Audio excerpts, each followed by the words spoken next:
Hi guys, how are you all? I hope you are doing great. So welcome to another video of Singing Sky Francis, the designer's destination. Okay guys, so आजको भिडियोमा चाहिँ म तपाईलाई भन्छु यो मैले यो best out of waste okay यो मैले पेन्सिल होल्डर कसरी बनाएँ र यो मैले कस्तो खालके प्रोडक्टले बनाएको छ तपाईलाई म सबै कुरा भन्छु. सो गाइज यो it looks so pretty and stylish attractive. Okay so म तपाईलाई यो भिडियोलाई सुरुदेखि अन्तिमसम्म हेर्नु होला भन्ने रिक्वेस्ट गर्न चाहन्छु किनभने म तपाईलाई आज यो सिकाउन आँटेको छु.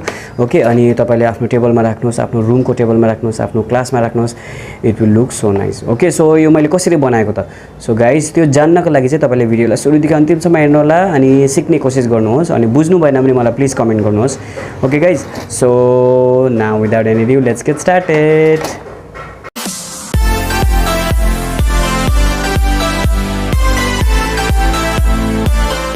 होल्डर बनाउन चाहिन्छ यस्तो खालके कार्डबोर्डको बक्स जुन चाहिँ मेरोमा अलरेडी अवेलेबल थियो. यो एक्चुअली यो युजलेस थियो. यसमा मैले कप पाएको थिएँ स्कुलबाट. सो गिफ्ट थियो यो यसमा. सो त्यो गिफ्ट निकालेर मैले त्यो गिफ्ट चाहिँ युज गर्न थालेँ अनि बादमा चाहिँ उब्रे यो कार्डबोर्ड त्यसै पडिरहेको थियो. म I always use this kind of old the things. Okay जसले चाहिँ म बेस्ट आउट अफ वेस्ट बनाउँछु. अब यो वेस्ट भइसकेको छ. अब यसलाई यसबाट केही बेस्ट कुरा बनाउनलाई मैले राखिरहेको थिएँ. सो आई थट कि तपाईँलाई सिकाउनु पऱ्यो भनेर. सो आजको यो भिडियोमा चाहिँ मैले तपाईँलाई अलरेडी देखाइसकेको छु मेरो पेन्सिल होल्डर. सो म तपाईँलाई त्यो सिकाउन आँटेको छु. सो त्यसको निम्ति तपाईँलाई चाहिन्छ यो एउटा बक्स भइहाल्यो.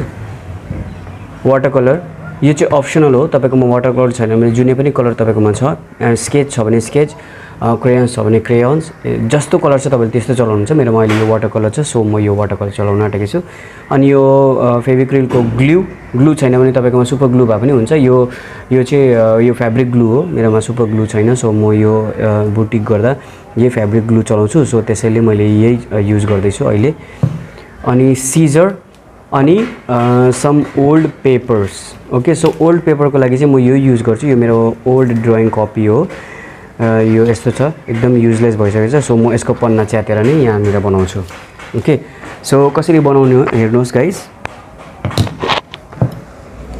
सो तपाईँले यसमा के गर्ने फर्स्ट अफ अल चाहिँ यो जुन चाहिँ यो यसको लिड हुन्छ यसलाई चाहिँ भित्र हालिदिने. ओके सो यस्तो हालिसकेपछि यो यस्तो हुन्छ.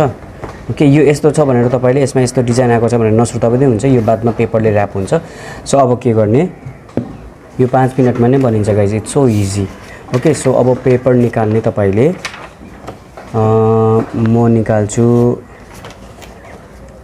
Some of the papers from here. Okay जुन चाहिँ एकदमै युजलेस छ यो पेपरहरू अब काम लाग्दैन. ओके सो अब यस्तो के गर्ने अब यो यहाँ ऱ्याप हुन्छ. सो तपाईँले यसलाई यहाँबाट यस्तो गर्ने. ओके सो एउटा पेपरले नै काम पुग्ने रहेछ. सो यसलाई यसरी ऱ्याप गर्ने. ओके सो हेर्नुहोस् म कसरी ऱ्याप गर्छु.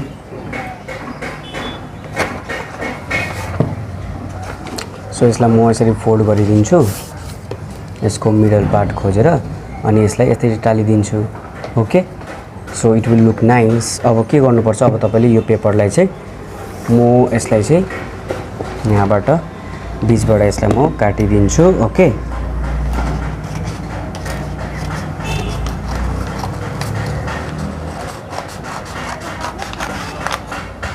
हेर्नुहोस् यो काटिदिएको छु मैले. अब के गर्ने अब यहाँनिर चिप्काउने. ओके सो म चिप्काउनुको लागि चाहिँ यो ग्लु युज गर्छु. सो यता वरिपरि चिप्काउने.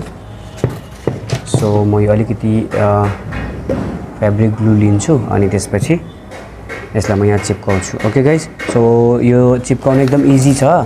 सो भिडियोलाई लामो नबनाउनुको लागि म यसलाई चिप्काएर चाहिँ तपाईँलाई देखाउँछु. ओके गाइज सो हेर्दै गर्नु. ओके गाइज सो हेर्नुहोस् यो मैले चिप्काइसकेको छु. यो यहाँ हेर्नुहोस् तपाईँले देख्न सक्नुहुन्छ यो पनि यसमा कभर भएको छ. ओके सो यसको यो हार्ट सेप जुन चाहिँ थियो त्यो पनि कभर भएको छ अनि यसलाई मैले राम्रोसँग चिप्काएको छु. हेर्नुहोस् यसरी.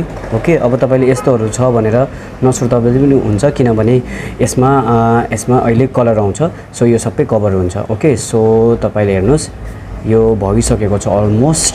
ओके सो अब के गर्ने अब तपाईँले एकछिन यसलाई यतिकै राख्ने. ओके सो एकैछिन मतलब 1 मिनट यसलाई यतिकै राख्ने बिकज यो अलिकति ड्राइड अप हुनुपर्छ. यो अलिकति गमहरू छ. सो गाइज यो हेर्नुहोस् अब यो एकछिन ड्राइड अप हुन्छ अनि म तपाईँलाई देखाउँछु.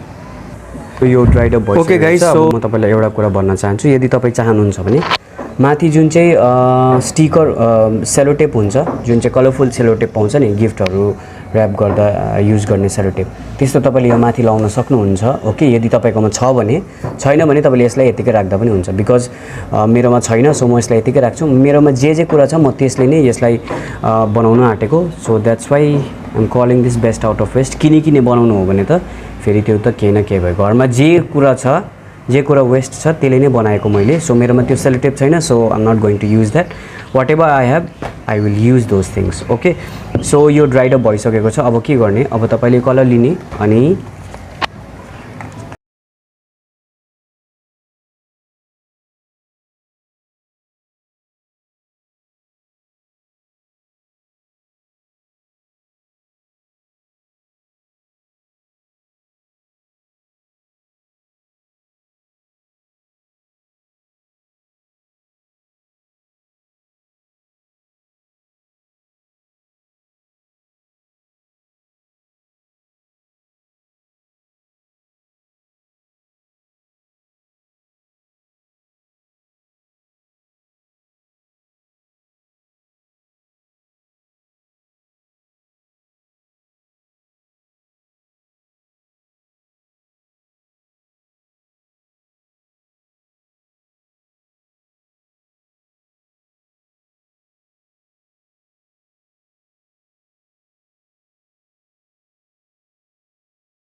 ओके गाइज, हेर्नुहोस् यो रेडी भइसकेको छ and it is looking so pretty. Okay, colourful pencil holder, pen holder. Okay, so कति राम्रो देखेको छ हेर्नुहोस्। यो एक्चुअली यो म फ्याँक्न आँटेको थिएँ, तर मैले नफ्याँकेर चाहिँ यसलाई मैले फेरि रियुज गरेको छु। सो तपाईँ पनि यस्तो गर्न सक्नुहुन्छ गाइज। सो यो भिडियोलाई सुरुदेखि अन्तिमसम्म हेरिदिनु भएकोमा धन्यवाद छ। अनि तपाईँकोमा केही क्वेरिज छ भने प्लिज मलाई सोध्नुहोस्, म तपाईँको क्वेरिजहरू म एन्सर दिने कोसिस गर्छु। ओके, अनि तपाईँको घरमा पनि यस्तो केही युजलेस कार्डबोर्डहरू छ भने तपाईँले मलाई प्लिज कमेन्ट गर्नुहोस्। म तपाईँलाई त्यसको कुनै नराम्रो कुराबाट म तपाईँलाई राम्रो कुरा बनाउन सिकाउँछु। ओके, सो केही पनि चिज एक्चुअलीमा भन्नुपर्दा चाहिँ कुनै पनि कुरो एक्चुअली युजलेस चाहिँ हुँदैन। ओके, सो त्यसमा केही न केही एउटा लुकेको हुन्छ। सो द्याट गाइज तपाईँले पनि त्यो सोच्नु होला। अनि प्लिज कुनै पनि कुरा फ्याँक्नुभन्दा पहिला चाहिँ एकपल्ट सोच्नु होला। सो द्याट तपाईँले कसरी के बनाउन सक्नुहुन्छ त्यसबाट। सो तपाईँले पनि यस्तो बनाउन सक्नुहुन्छ गाइज। इट्स भेरी इजी, तपाईँले देखिसक्नुभयो होइन। मैले जस्ट यसमा पेपर ऱ्याप गरेँ अनि माथिबाट कलर लगाइदिएँ। ओके, सो कलरले गर्दा पनि यो अलिकति एट्र्याक्टिभ भएको छ। Okay, so thank you guys for watching this video from the beginning to end. अब भेट्छु म तपाईँलाई मेरो नेक्स्ट भिडियोमा। ओके, कुनै इन्ट्रेस्टिङ टपिक लिएर। So actually okay guys, so तबसम्मको लागि। अनि गाइज म एभ्रिडे भिडियो हाल्छु। एभ्रिडे भिडियो हाल्दा चाहिँ म my channel is all about fashion designing, art and craft, boutique, you know, unboxing, travelling, vlogging, reviews and all. So मेरो च्यानललाई सब्सक्राइब गरिराख्नुहोस् गाइज, तपाईँले यस्तो इन्ट्रेस्टिङ भिडियोहरू सधैँ पाउनुहुन्छ। ओके, अनि स्पेसली चाहिँ म भन्न चाहन्छु, स्पेसली मेन्सन गर्न चाहन्छु स्याटरडेको भिडियोलाई, जसमा कि म मेरो साथीहरूको इन्टरभ्यूहरू लिन्छु। झोलाभित्र के होला, ऱ्यापिड फायर जस्तो गेमहरू खेल्छु। सो त्यो एपिसोड हेर्नु चाहिँ एकदम नबिर्सिनु होला गाइज। ओके, सो हेर्नु चाहिँ 5 मिनटमा नै बन्यो pencil holder. So I am so happy. अनि यसलाई अब यसमा पेनहरू हालेर राख्दा पनि एकदम राम्रो देखिन्छ। ओके, सो गाइज अब भेटौँ मेरो नेक्स्ट भिडियोमा। तबसम्मको लागि stay safe, stay home and stay blessed. Okay guys, by.